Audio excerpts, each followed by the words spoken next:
Hello, John Laspina, Carnivore Teacher Alpha here, and we just got back from Costco and bought this big slab, as you can see, of ribeye. Look at that beautiful thing. And it was not cheap. What was it? Almost $14 a pound, but it's cheaper than the grocery store when they individually slice it for you at $22 and $23 a pound. So I'm gonna take my ruler here and I'm gonna measure about 1.5 inches to 2 inches and put a Sharpie mark right onto the fat.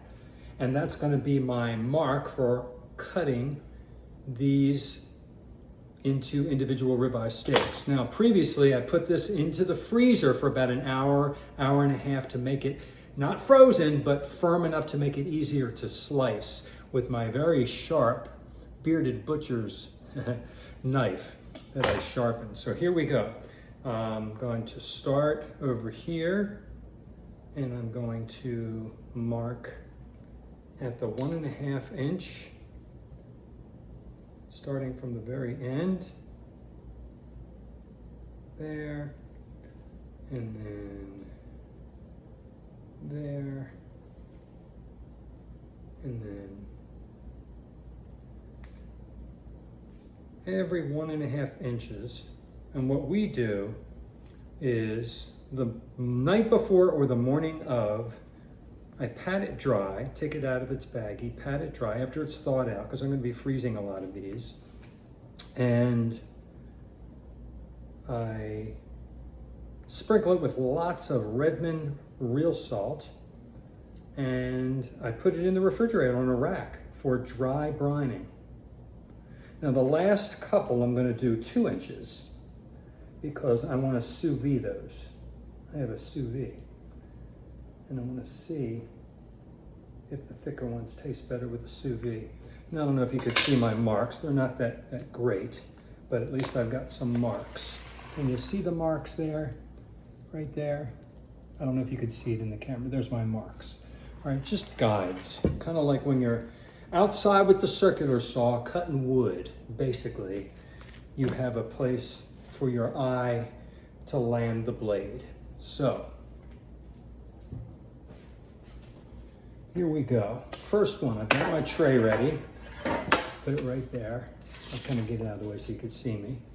And I'm going to start in the middle, actually. Right down the middle, and then I'll do the edges. And I just basically cut through. Now, I'm not a pro, I'm not a butcher. I am an inexperienced person, but you can do this too. See, it makes it so much easier to cut when it's really, really, really cold. There, it cut beautifully. Look at that. Isn't that gorgeous? Man. I need to be a butcher. I wish I was a butcher. If I started my life over again, I'll go to butcher school. All right, now I'm gonna go to my next mark to the right, and I'm gonna cut straight down, making sure my fingers are out of the way. Now, previously, I did thoroughly wash my hands with soap and water. I don't like to wear gloves, but it's my house, my kitchen. I know that I'm clean. And there's my first piece of ribeye. Look at that puppy. Isn't that gorgeous?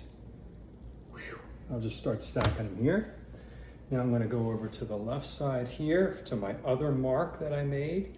And I'm going straight down, trying to stay as level and even and straight as possible. And I pull it aside a little bit, and then I do another slice to cut through. Beautiful. Look at that. Gorgeous. I'll lay that baby down there. And I just proceed to cut through. It gets a little harder as I get to the ends because they're not even. That's why I start in the middle. Here we go. There's another one.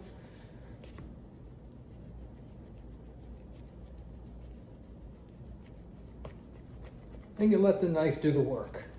You have to press, but you don't have to go crazy if you have a nicely sharpened knife. See that? So that's 3 of them. Now I'll come over to this side, go to my next mark.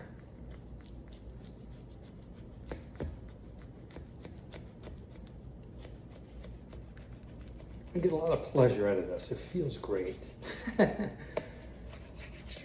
at that. Oh, beautiful. Beautiful, beautiful, beautiful, beautiful. Look at the marbling in that baby. Okay. Next one, right along my mark. If I don't have my marks, I'm probably not going to be even. And this is probably my 4th huge log of meat that I've ever done this to. So I made mistakes the first couple times. So that's how I know how to put it in the freezer first. That's how I know how to mark it, cut from the middle and go out. All right, next one, we're getting done. I have 1, 2, 3, 4, 5 1.5 inches.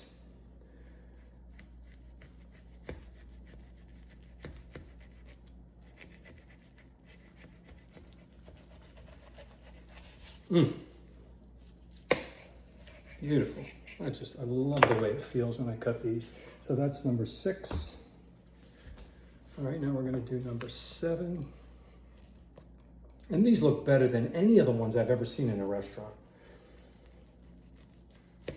We don't even go to restaurants anymore unless we're going out to somebody's birthday party or something.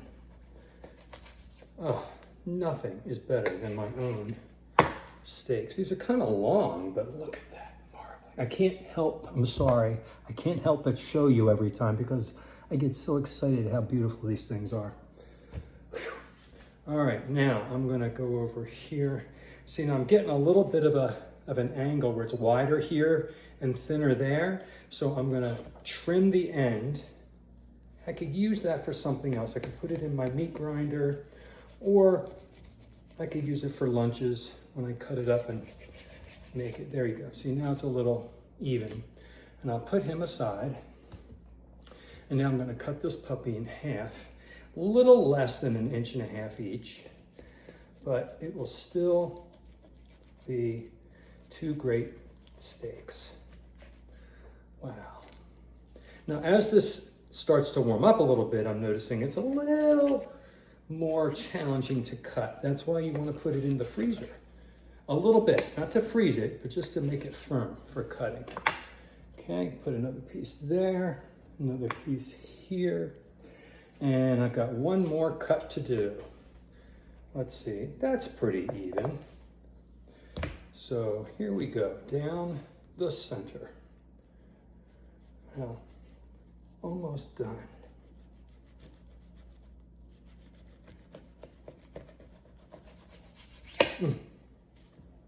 Look at that, beautiful, gorgeous, gorgeous marbling. All right, let's count them, shall we? Let's see how many I have. So, we've got 1, 2, 3, 4, 5, 6, 7, 8, 9, 10, 11 full ribeye steaks, and a nice chunk here that I can use for something else. I can either trim it and make a little steak, or put it in my meat grinder, whatever I want to do. It was the end piece. It's still beautiful. Look at that, it's gorgeous.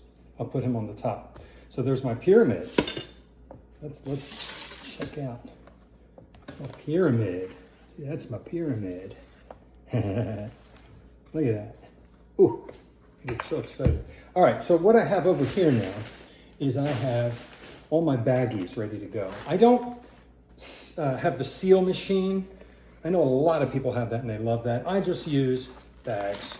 And when it comes to plastic and BPAs, as long as it's cold or cool, the bisphenols are not gonna seep out of the plastic and get into the meat. Most of this is going into my deep freezer in the garage. A few of them will go into my freezer here in the kitchen. and maybe one will go in the refrigerator for a near future meal. So I'll put him aside. So I'm gonna do 1 per baggie. All right, and now I'll show you how, I'll do it for this one, but I'm not gonna show you for each one. That's how I put it in the bag. I start to seal the Ziploc bag, but I leave the ends open, and I start folding it upon itself and get all the air out like this, and then I finish the seal.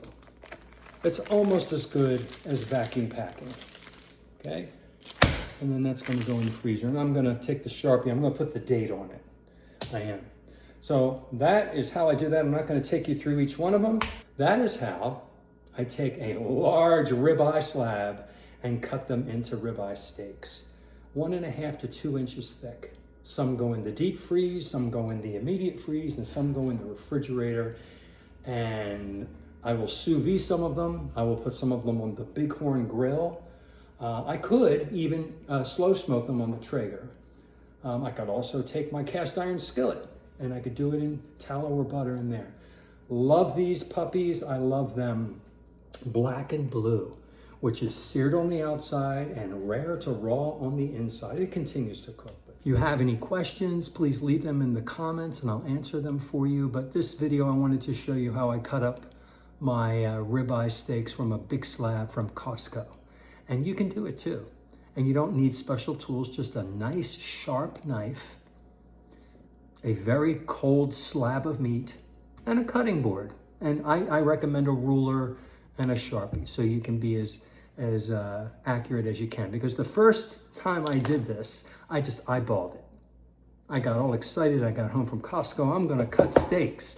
And I thought I was doing it evenly. By the time I was all done, I had all different thicknesses of steak because I was eyeballing it. And I also didn't freeze it.